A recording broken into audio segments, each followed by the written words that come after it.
ये class 12th geology जिसे हम लोग कहते हैं भूविज्ञान। और अभी से आपको यहाँ पर अभी मिलेगा ऑब्जेक्टिव क्वेश्चंस, जियोलॉजी के ऑब्जेक्टिव क्वेश्चंस, जो कि आपको बहुत ज़्यादा ज़रूरी होगा आपके एग्जाम के लिए। तो इसीलिए आप चैनल को सब्सक्राइब करके पहले रख लीजिए।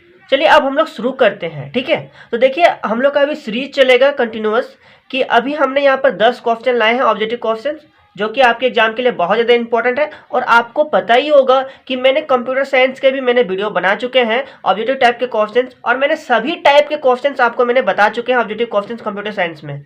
तो उनको अभी बहुत ज़्यादा फायदा हुआ है और अभी भी कंटिन्यूअस हो रहा है। तो इसी प्रकार से मैं आपको जियोलॉजी के ऑब्जेक्टिव क्वेश्चन लाऊंगा ताकि आप एग्जाम में अच्छे से अच्छे मार्क्स अचीव कर सके। तो ये चैनल आपके हेल्प के लिए ही बनाया गया है, ठीक है। चलिए तो हम लोग शुरू करते हैं। पहला क्वेश्चन हमारा क्या है कि देखिए अभी बहुत सारे वीडियो आएंगे जिसमें और भी आपको क्वेश्चंस का तैयारी में करवाऊंगा, ठीक है। चलिए तो फर्स्ट क्वेश्चन हमारा क्या है कि चूना पत्थर एक सेल है। चूना पत्थर जो है वे हमारा किस प्रकार का सेल है आपको बताना है, ठीक है। चूना पत्थर किस प्रकार का सेल है? तो चूना पत्थर जो होता है वे हमारा कैसा सेल होता है? अवसादी सेल होता है, ठीक है। कैसा सेल होता है चूना पत्थर? अवसादी सेल होता है। ये क्वेश्चंस आपके एग्जाम में मल्टीपल टाइप के क्वेश्चंस में आएंगे, ठीक है। चलिए तो यहाँ पर मैं आपको ऑप्शन मैंने नहीं लिखा है, एग्जाम में ऑप्शन रह सकता है यदि मल्टीपल चॉइस क्वेश्चंस आए तो, ठीक है। चलिए तो चूना पत्थर एक सेल है। तो चूना पत्थर हमारा एक कैसा सेल है? बहुत ज्यादा इंपॉर्टेंट है। सभी क्वेश्चंस को आप लोग ध्यान पूर्वक देखिएगा। तो यहाँ पर चलिए आपको बताना है कि चूना पत्थर जो होता है वह किस प्रकार का सेल है। तो चूना पत्थर हमारा कैसा सेल है? अवसादी सेल होता है ना। चूना पत्थर कैसा सेल होता है? अवसादी सेल होता है। आप लोग चाहे तो सभी क्वेश्चंस को अपने कॉपी में सुंदर से लिख सकते हैं, ठीक है। आप मेरे वीडियो को देख करके अपना एक फेयर कॉपी बना सकते हैं ऑब्जेक्टिव टाइप का क्वेश्चंस का, ठीक है। चलिए तो चलिए इस प्रकार का क्वेश्चन नंबर 1 हो गया, जो कि चूना पत्थर एक सेल है। तो चूना पत्थर हमारा कैसा सेल है? तो अवसादी सेल है। चलिए अगला क्वेश्चन हम लोग देखते हैं, क्वेश्चन नंबर 2। देखिए क्वेश्चन नंबर 2 इधर क्या कहता है कि हिमालय पर्वत श्रृंखला भारत के, यहाँ पर हमने डैश दिया है और प्रायद्वीप में है, ठीक है। हिमालय पर्वत जो है हिमालय पर्वत श्रृंखला भारत के किस प्रायद्वीप में है आपको बताना है, किस प्रायद्वीप में है। चलिए तो यहाँ पर चलिए आपको बता दो इसका उत्तर क्या होगा। इसका उत्तर जो होगा वे हमारा क्या होगा? ईस्टर्न पेनिसुला, ठीक है। चलिए तो इसका राइट ऑप्शन आंसर यहाँ पर क्या हो जाएगा? इसका आंसर होगा हमारा ईस्टर्न पेनिसुला। चलिए इसको लिखते हैं हम लोग, ईस्टर्न पेनिसुला, पेनिसुला। चलिए तो इस प्रकार के क्वेश्चंस आपके एग्जाम में आते हैं, हमने देखे हैं, ठीक है। चलिए हिमालय पर्वत श्रृंखला भारत के ईस्टर्न पेनिसुला प्रायद्वीप में है। चलिए याद रहेगा ना, सभी क्वेश्चंस आपको याद हो ही जाना चाहिए। चलिए अब हम देखते हैं अगला क्वेश्चन, क्वेश्चन नंबर 3 देखते हैं। क्वेश्चन नंबर 3 इधर देखिए क्या कहता है कि डाइक एक संरचना है। डाइक एक संरचना है। चलिए आपको बताना है किस प्रकार के संरचना है। तो डाइक जो होता है वह हमारे किस प्रकार का संरचना होता है? चलिए आप लोग कमेंट के माध्यम से बता सकते हैं। चलिए तब तक मैं यहाँ पर उत्तर लिख देता हूँ। चलिए तो डाइक एक संरचना है। तो डाइक हमारा कैसा संरचना होता है? डाइक हमारा संरचना होता है अनुनय स्तरी, यानी कि जिसे हम लोग कहते हैं डिस्कॉर्डेंट कहते हैं, ठीक है। चलिए तो इस प्रकार से हम लोग यहाँ पर लिखेंगे। आप लोग सभी क्वेश्चंस को अपने कॉपी में लिख सकते हैं ताकि आपके एग्जाम में आपका ही कॉपी आपको मदद करे, ठीक है। चलिए तो यहाँ पर इसका आंसर हो जाएगा अनुनय स्तरी, ठीक है। यानी कि डाइक एक संरचना होता है, इसको हम लोग अंग्रेजी में कहते हैं डिस्कोडेंट, ठीक है। चलिए आप लोग याद रख लीजिएगा, क्योंकि डिस्कॉर्डेंट हम लोग इस प्रकार से भी लिख सकते हैं, क्योंकि अभी तो इंग्लिश को ही हम लोग हिंदी के तौर में लिखने लगे हैं, ठीक है ना। चलिए इस प्रकार से आपको मैंने यहाँ पर इसलिए अंग्रेजी को बता दिए, क्योंकि हम लोग डिस्कॉर्डेंट भी लिख सकते हैं, है ना, इस प्रकार से।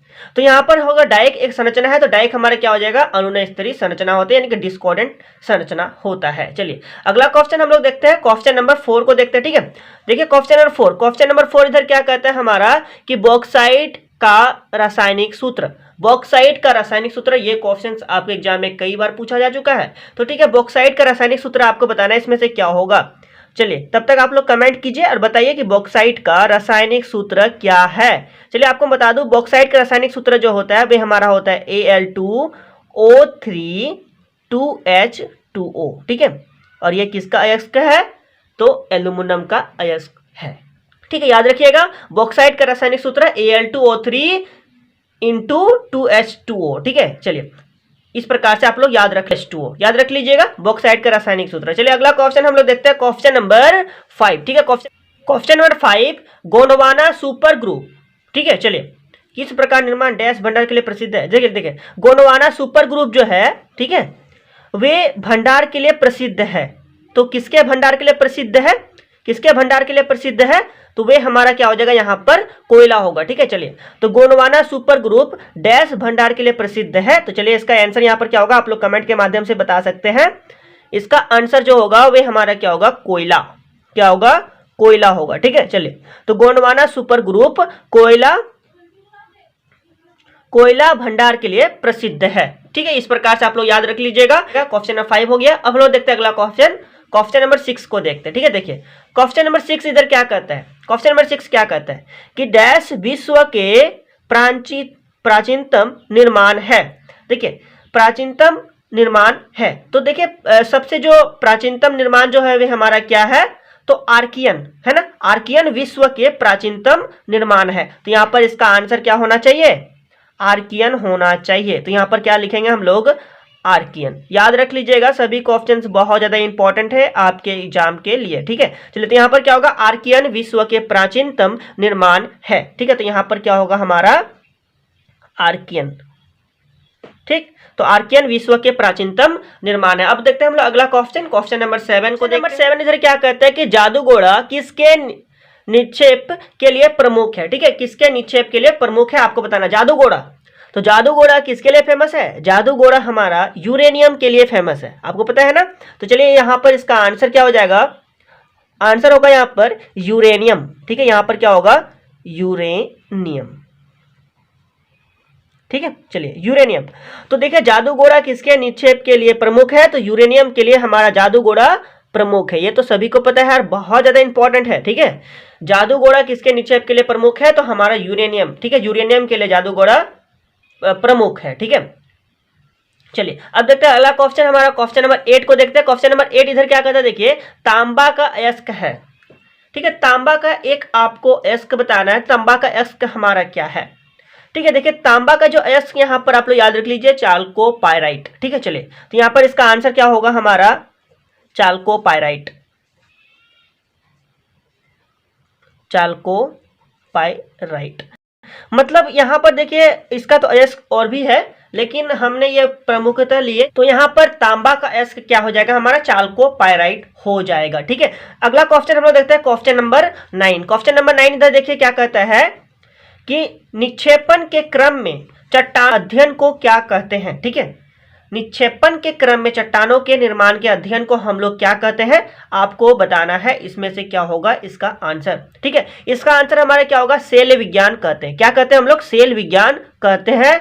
ठीक है, सेल विज्ञान कहते हैं, यानी कि पेट्रोलॉजी कहते हैं। ठीक है, याद रख लीजिएगा। चलिए तो इसका आंसर यहाँ पर क्या हो जाएगा, सेल विज्ञान।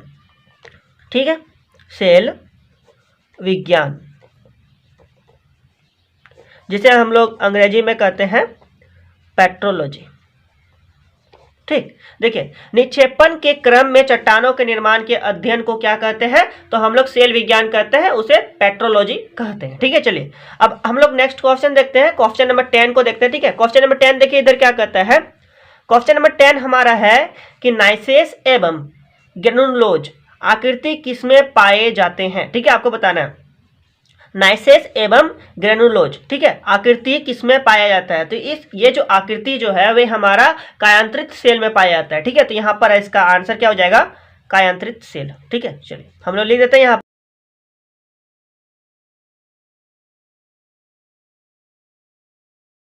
आप लोग अपने कॉपी में लिख लीजिएगा क्वेश्चन विथ आंसर। ठीक है, चलिए तो यहाँ पर ये हमने क्वेश्चन नंबर 10 तक आपको मैंने इस वीडियो पर करवा दिया। ठीक है, जो कि नाइसेज एवं ग्रेनुलोज आकृति किसमें पाए जाते हैं, तो हमारा कायांतरित सेल में पाए जाते हैं। तो इस प्रकार से आपको मैंने क्वेश्चन नंबर 10 तक करवाया अभी फिलहाल। ठीक है, अभी और भी बहुत सारे वीडियो आएंगे जिसमें आपको मैं बहुत सारे क्वेश्चन को तैयारी करवा दूंगा। ठीक है, ताकि आपके एग्जाम के लिए बहुत से बेहतरीन तैयारी हो सके। बस तब इस वीडियो में हम लोग इतना ही करते हैं। अभी तक यदि चैनल को सब्सक्राइब नहीं किया, चैनल को सब्सक्राइब कर लीजिए, इसे अपने दोस्तों के साथ शेयर कीजिए ताकि वे भी चैनल के साथ जुड़ सके और जियोलॉजी का तैयारी कर सके। बस तब इस वीडियो में इतना ही, मिलते हैं अगले वीडियो में, तब तक के लिए बहुत बहुत धन्यवाद।